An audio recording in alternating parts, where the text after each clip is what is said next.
Alice's Adventures in Wonderland and Through the Looking Glass by Lewis Carroll.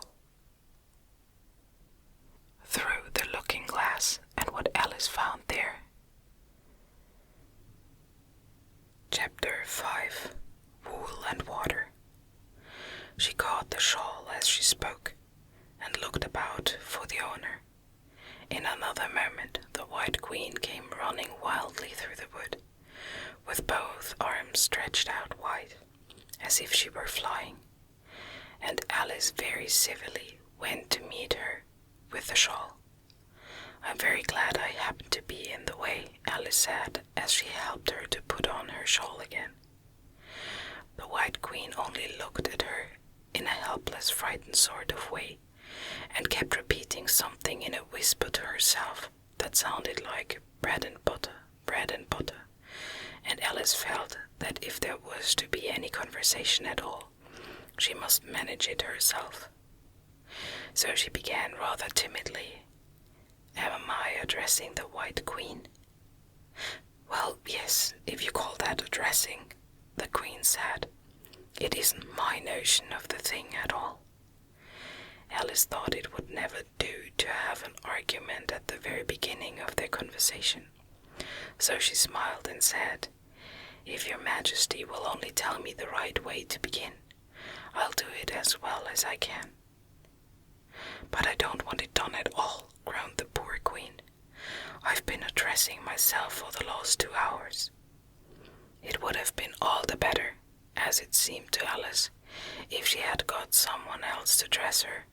She was so dreadfully untidy. Every single thing's crooked, Alice thought to herself, and she's all over pins. "May I put your shawl straight for you?" she added aloud. "I don't know what's the matter with it," the Queen said in a melancholy voice. "It's out of temper, I think. I've pinned it here and I've pinned it there, but there's no placing it." "It can't go straight, you know, if you pin it all on one side," Alice said as she gently put it in right for her. "And dear me, what a state your hair is in. The brush has got entangled in it," the Queen said with a sigh, "and I lost the comb yesterday." Alice carefully released the brush and did her best to get the hair in order. "Come, you look rather better now," she said, after altering most of the pins. "But really you should have a lady's maid." "I'm sure I'll take you with pleasure," the Queen said. 2 pence a week and jam every other day." Alice couldn't help laughing as she said, "I don't want you to hire me, and I don't care for jam." "It's very good jam," said the Queen. "Well, I don't want any today, at any rate."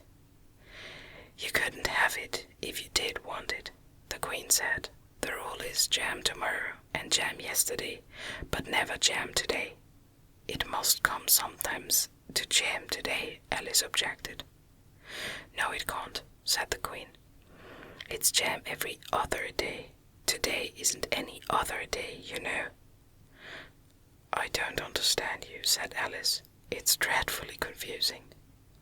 "That's the effect of living backward," the Queen said kindly. "It always makes one a little giddy at first." "Living backward," Alice repeated in great astonishment. "I never heard of such a thing. But there is one great advantage in it, that one's memory works both ways." "I'm sure mine only works one way," Alice remarked. "I can't remember things before they happen." "It's a poor sort of memory that only works backward," the Queen remarked. "What sort of things do you remember best?" Alice ventured to ask. "Oh, things that happened the week after next," the Queen replied in a careless tone. "For instance, now," she went on, sticking a large piece of plaster on her finger as she spoke, "there's the King's messenger.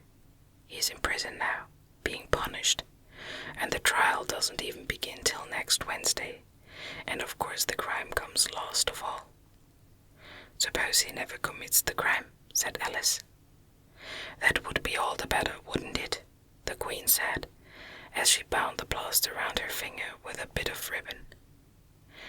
Alice felt there was no denying that.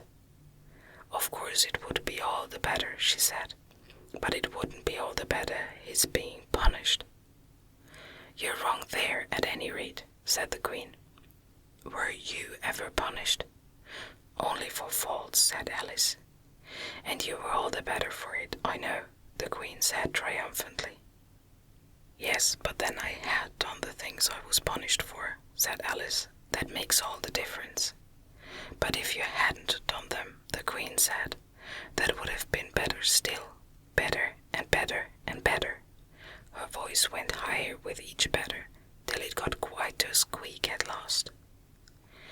Alice was just beginning to say there's a mistake somewhere, when the Queen began screaming so loud that she had to leave the sentence unfinished. Oh, oh, oh, shouted the Queen, shaking her hand about as if she wanted to shake it off. My finger's bleeding, oh, oh, oh, oh. Her screams were so exactly like the whistle of a steam engine that Alice had to hold both her hands over her ears. What is the matter, she said, as soon as there was a chance of making herself heard. Have you pricked your finger? I haven't pricked it yet, the Queen said, but I soon shall. Oh, oh, oh. When do you expect to do it? Alice asked, feeling very much inclined to laugh. When I fasten my shawl again, the poor Queen groaned out. The brooch will come undone directly. Oh, oh. As she said, the words brooch flew open, and the Queen clutched wildly at it, and tried to clasp it again. Take care, cried Alice. You're holding it all crooked. And she caught at the brooch, but it was too late. The pin had slipped, and the Queen had pricked her finger. That accounts for the bleeding, you see, she said to Alice, with a smile. Now you understand the way things happen here. But why don't you scream now? Alice asked, holding her hands ready to put over her ears again. Why, I've done all the screaming already, said the Queen. What would be the good of having it all over again? By this time it was getting light. The crow must have flown away, I think, said Alice. I'm so glad it's gone. I thought it was the night coming. I wish I could manage to be glad, the Queen said. Only I never can remember the rule. You must be very happy living in this wood and being glad whenever you like. Only it is so very lonely here, Alice said in a melancholy voice, and at the thought of her loneliness 2 large tears came rolling down her cheeks. Oh, don't go on like that, cried the poor Queen, wringing her hands in despair. Consider what a great girl you are. Consider what a long way you've come today. Consider what o'clock it is. Consider anything, only don't cry. Alice could not help laughing at this, even in the midst of her tears.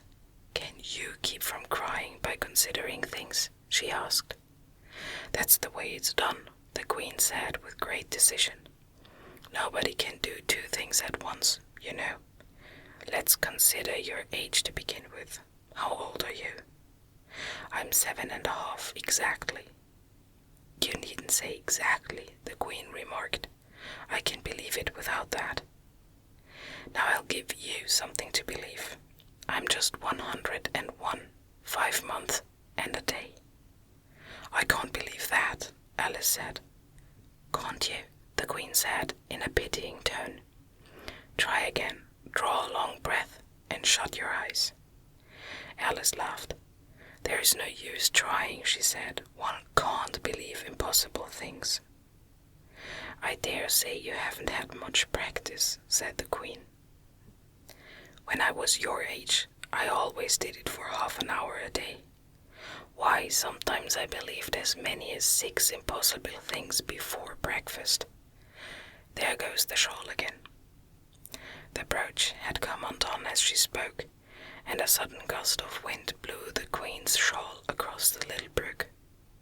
The Queen spread out her arms again and went flying after it, and this time she succeeded in catching it for herself. I've got it, she cried in a triumphant tone. "Now you shall see me pin it on again, all by myself." "Then I hope your finger is better now," Alice said very politely, as she crossed the little brook off to the Queen. "Oh, much better," cried the Queen, her voice rising into a squeak as she went on.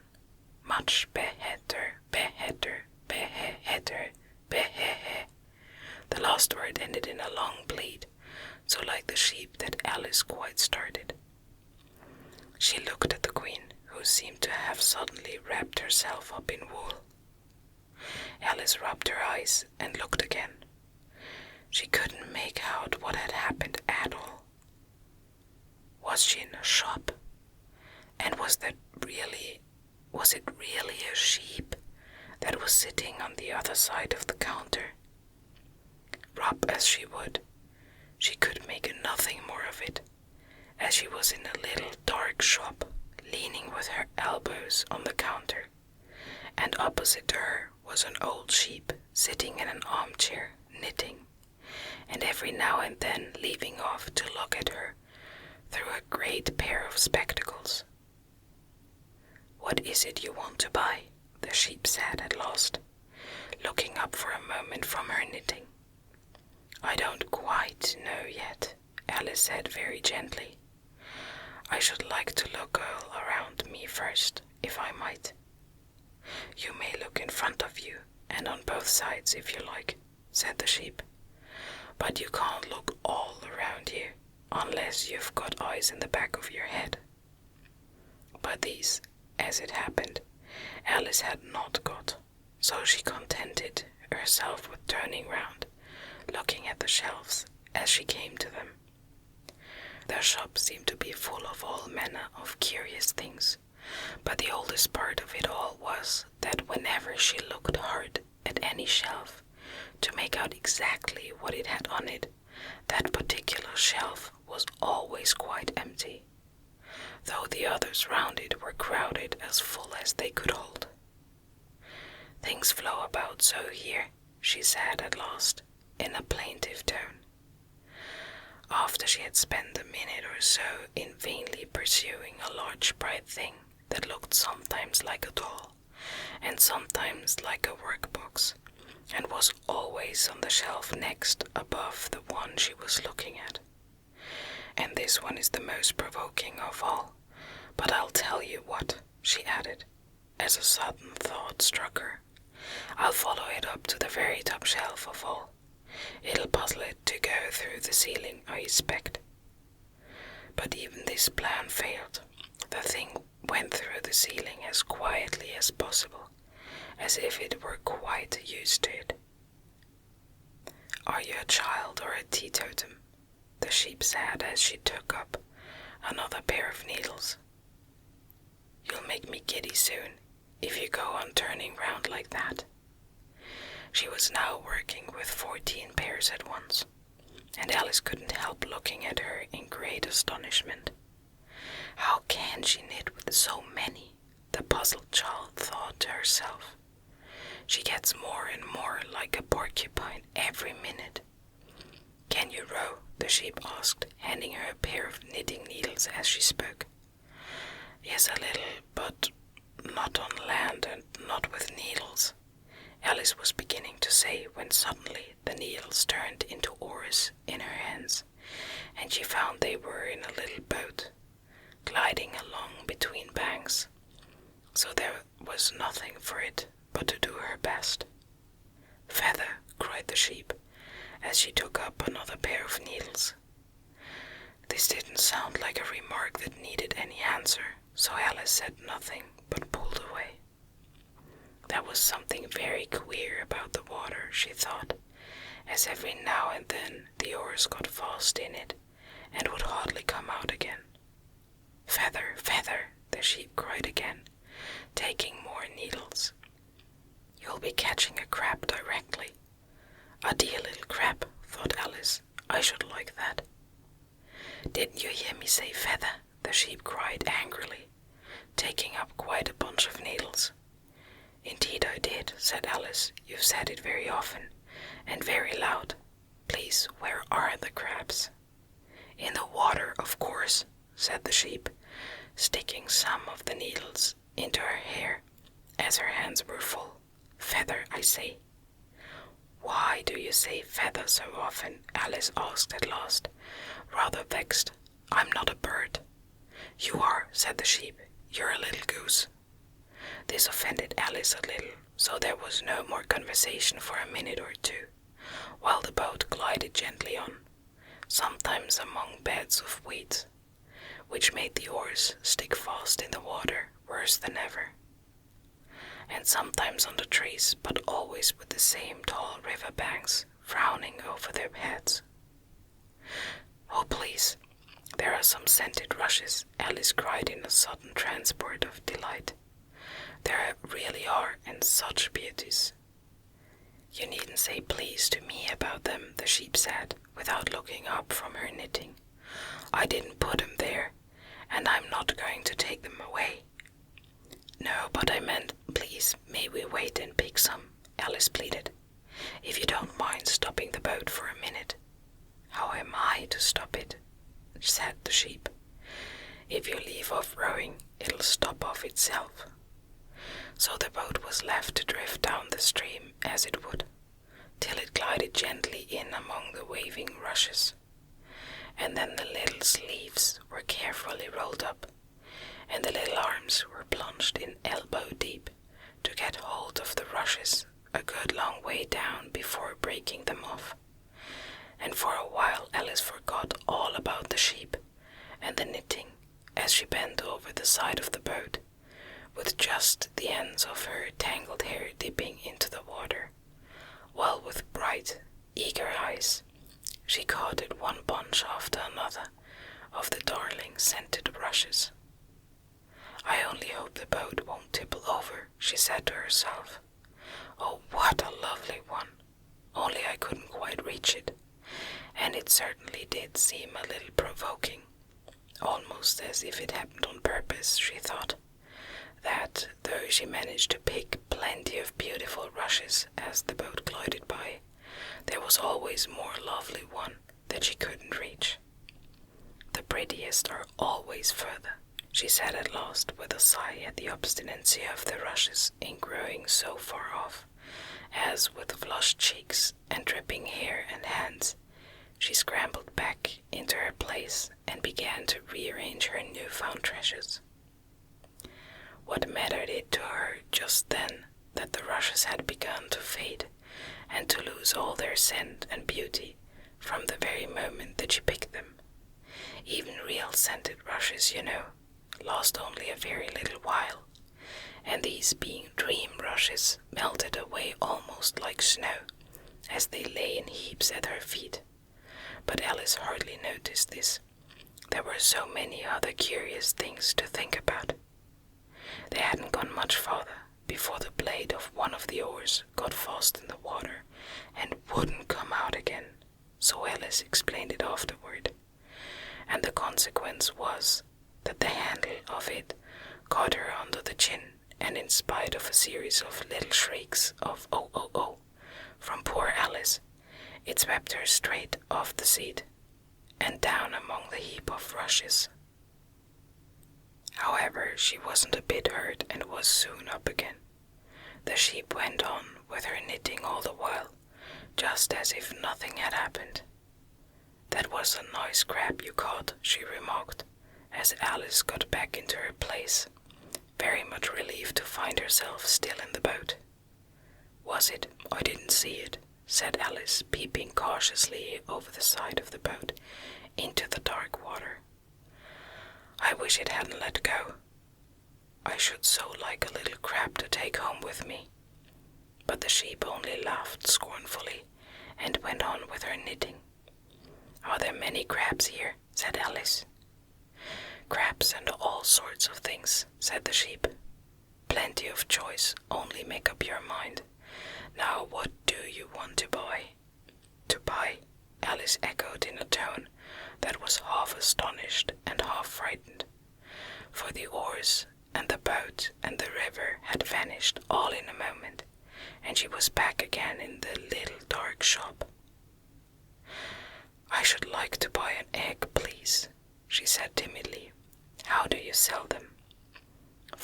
pence farthing for one, 2 pence for two, the sheep replied. Then 2 are cheaper than 1, Alice said in a surprised tone, taking out her purse. Only you must eat them both, if you buy 2, said the sheep. Then I'll have 1, please, said Alice, as she put the money down on the counter, for she thought to herself, they mightn't be at all nice, you know. The sheep took the money and put it away in a box. Then she said, I never put things into people's hands. That would never do. You must get it for yourself. And so saying, she went off to the other end of the shop and set the egg upright on a shelf. I wonder why it wouldn't do, thought Alice, as she groped her way amongst the tables and chairs, for the shop was very dark toward the end. The egg seems to get further away the more I walk toward it. Let me see. Is this a chair? Wait, it's got branches, I declare. How very odd to find trees growing here. And actually there's a little brook. Well, this is the very queerest shop I ever saw. So she went on, wondering more and more at every step, as everything turned into a tree the moment she came up to it, and she quite expected the egg to do the same.